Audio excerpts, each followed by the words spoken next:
Anak perempuan ini bukan anak kecil biasa. Ia harus berhadapan dengan mafia Rusia di umurnya yang baru menginjak 10 tahun. Bos Rusia itu mengancam akan menyiksanya jika anak perempuan itu tak memberikan angka yang sudah ia hafalkan. Pertanyaannya, bagaimana ini bisa terjadi? Anak yang bernama Mei ini adalah anak yang jenius dalam matematika. Saat ia bersekolah, ia selalu menyalahkan gurunya karena sering menggunakan rumus matematika yang lambat. Sang guru hanya bisa bengong dan merasa malu karena semua siswa menertawakannya. Semenjak dari situlah, Mei dipanggil oleh kepala sekolah dan disuruh untuk pindah ke sekolah lain. Ia merasa Mei terlalu pintar di sini dan harus dipindahkan ke sekolah khusus. Karena tak punya pilihan, Mei harus menyetujui saran itu demi masa depannya. Ia harus berpamitan ke teman-temannya dan berharap mereka tak akan melupakannya setelah pindah nanti. Tapi disinilah semua bencana itu bermula. Tiba-tiba saja Mei ditarik oleh seorang pria dan dimasukkan ke dalam mobil.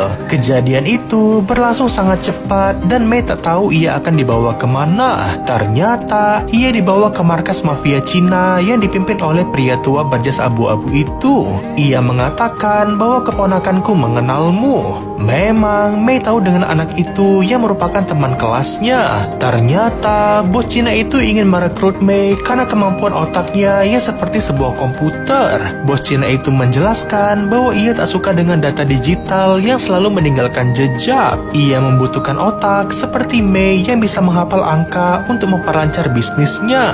Awalnya Mei menolak tawaran itu mentah-mentah dan bos Cina itu mengacak-ngacak sempoa di depannya. Ia mengancam Mei untuk mengerjakan sempoa itu atau ibunya akan dibunuh. Mei pun dengan sigap mengerjakan sempoa itu ke bentuk awalnya. Tak disangka Mei ternyata bisa mengerjakannya dan mengingat setiap angka sebelum teracak tadi. Melihat hal itu, bos Cina itu sangat senang dan mengatakan ia akan memberikan tawaran terakhir. Karena Mei adalah seorang yatim dan ibunya sedang sakit keras, bos Cina itu menawarkannya pekerjaan di Amerika dan mereka yang akan membayar pengobatan sang ibu. Tak hanya itu, ia juga mengenalkan pria Cina di belakangnya yang akan menjadi ayah angkat barunya. Dengan semua tekanan ini, Mei hanya bisa diam dan terpaksa setuju daripada ibunya kenapa-napa. Dan beginilah pekerjaan Mei sekarang. Ia harus menghitung seluruh bisnis mafia Cina di pasar ini dari tahun lalu dan perbedaannya dengan tahun ini. Ia menghitung pendapatan dan pengeluaran serta apakah bisnis itu sedang untung atau malah merugi.